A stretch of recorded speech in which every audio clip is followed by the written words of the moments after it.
bomo pa iskali nekega liderja na levici in bo to Zoran Janković, pa bomo iskali nekega civilnega liderja na desnici, pa bo to Gregor Virant.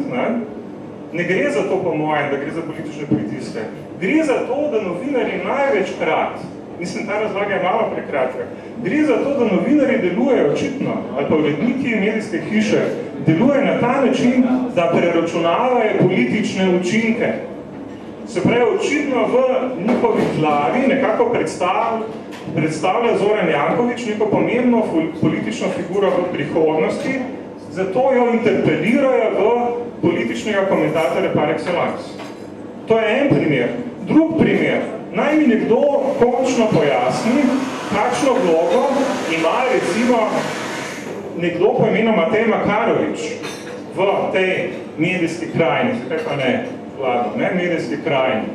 Imate Mateja Makaroviča, ne, profesora sociologije in tako dalje, par excellence političnega komentatorja. Ampak, pazite, ne, Matej Makarovič komentira zgodbo aferi Ultra in pravkar prihaja iz Zbora za Republiko, kjer je, ne vem, isto zadevo komentiral v funkciji ožjega vodstva Zbora za Republiko.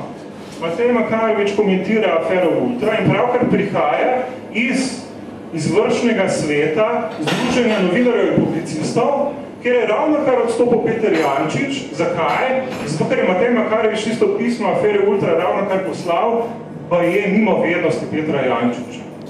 Imate Mateja Makaroviča, ki ravno prihaja iz strokovnega sveta stranke SDS in potem daje neodvisne politične komentarje. Jaz tega ne razumem. Nič narobe s tem, da je Matej Makarovič politični komentator, zelo veliko pa je narobe s tem, da v vseh teh funkcijah, ključno za politično, ključno s tem, da je član stranke SDS nastopa kot neodvisni politični komentator in nihče tega niti z besedico nikoli in nikdar ne omeni, kot da je nepomembno.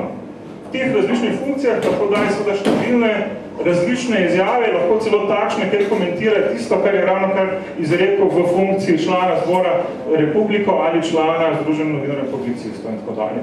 Skratka, teh kriterijev novinarjev jaz ne razumem.